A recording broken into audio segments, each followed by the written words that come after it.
The 1959 VW Beetle Think Small ad is one that's worth having a look at in a little bit of detail because there are some great lessons for advertisers today inside of this ad.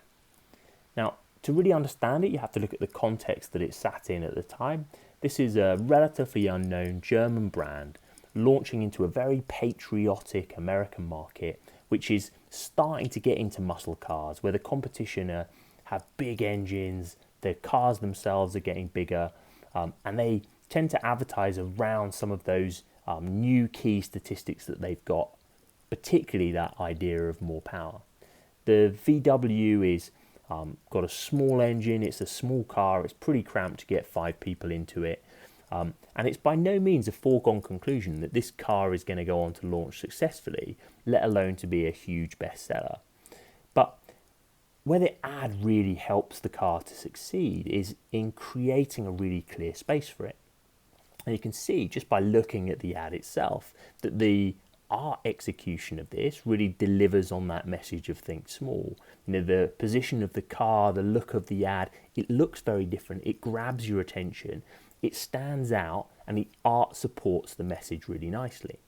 But probably what's really the most clever component of this is that think small message. Because in a marketplace where everybody else is effectively saying bigger is better, bigger is better, bigger is better, think small doesn't just stand out, it also creates this completely divided positioning where everybody else is competing in sort of for 50% of the share of mind of the customer, and think small is so different, stands out so much that it's really competing in a white space of its own, and it's probably owning a lot more share of mind for the customer than any of those other brands.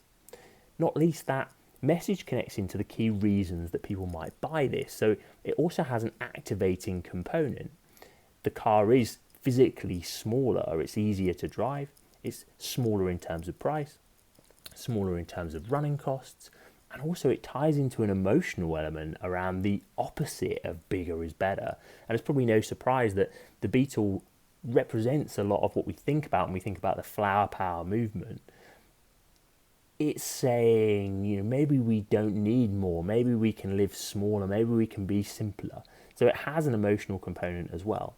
And we see that when you get all of those things right, that this advert by no means is the only reason why this car was a huge success, was the first car to sell 20 million units, why this car was produced for many, many, many years.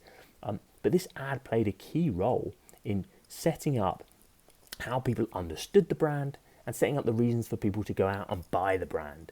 And so this ad played a huge role, and I think those key lessons of grabbing attention, of clearly standing out, of having a message which supported that very different positioning for the brand and was connected to the reasons to buy, that's the kind of golden formula that helped make this ad so successful and helped the car to launch in such a successful way in the US.